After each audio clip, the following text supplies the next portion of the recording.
Hey guys. All right, it is day 76 of 100 Ways to Motivate Yourself. And this is a good one. And I have a few stories to share with you if you stick around to the end. So hopefully it doesn't go too long, but I'm going to go ahead and get started. So this one is called Lighten Things Up. And the author starts out talking about sunlight and laughter. That's what cures most fears and worries. Terrifying problems are better solved in the light than in the dark, and there are many ways to bring them into the light. Jonathan, pick a frightening problem, anything that you're going through. Then do the following things that will be seemingly absurd.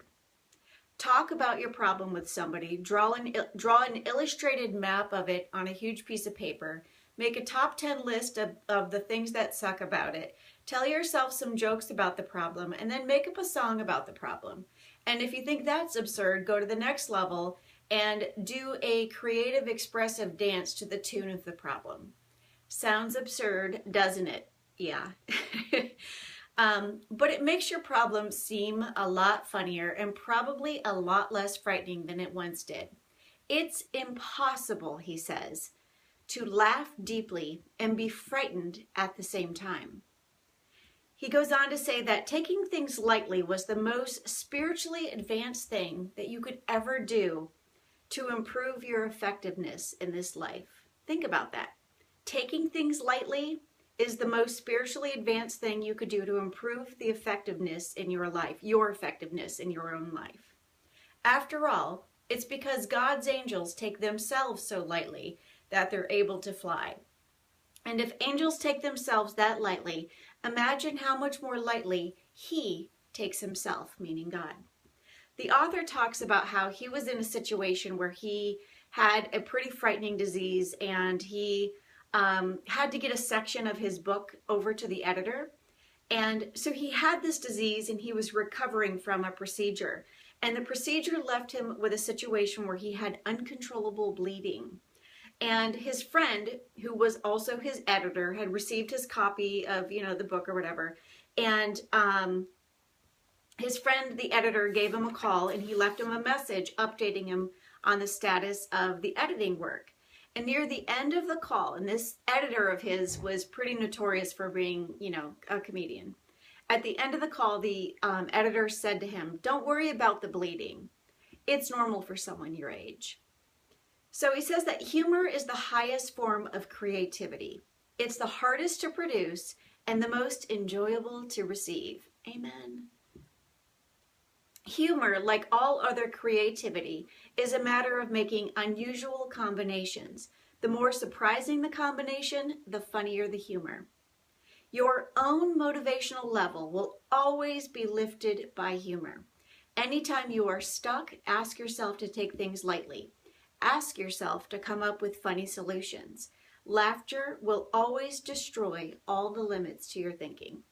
I just thought this one was great. I thought it was really good. It was very light. I needed a light day.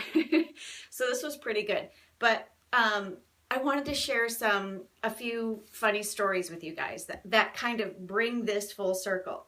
So just today, I had the luxury of hanging out with somebody who owns a yoga house in Kingsville, Ohio, and her name is Lisa Pizer. And oddly enough, her story for me today was so perfectly timed with today's chapter. But Lisa told me about a story that drives this point home. So Lisa owns this yoga studio, and it's called the Yoga House. And she has a big sign in the front of the yoga studio. And she had made an effort, and Lisa, if you're watching this and I get any facts wrong, I'm sorry. She has a big sign outside the building and it says the Yoga House. And she was able to put, some words or, updates or something for sale or a class or, list an event with letters. You know how you can put letters on a sign? I mean, hello, Sherry. Well, anyhow, she had written something up there about something she was advertising underneath her main sign. And, the day went on, the next day she was running around doing errands or what have you, and her son had sent her a photograph of what she thought was a modified picture of her yoga sign. So it says the Yoga House, and then underneath it, it had like some, information about a class.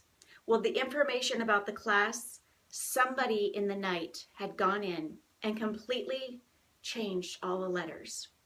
And it said something terribly, terribly inappropriate. Now, at first blush was like, oh my God, what did you do?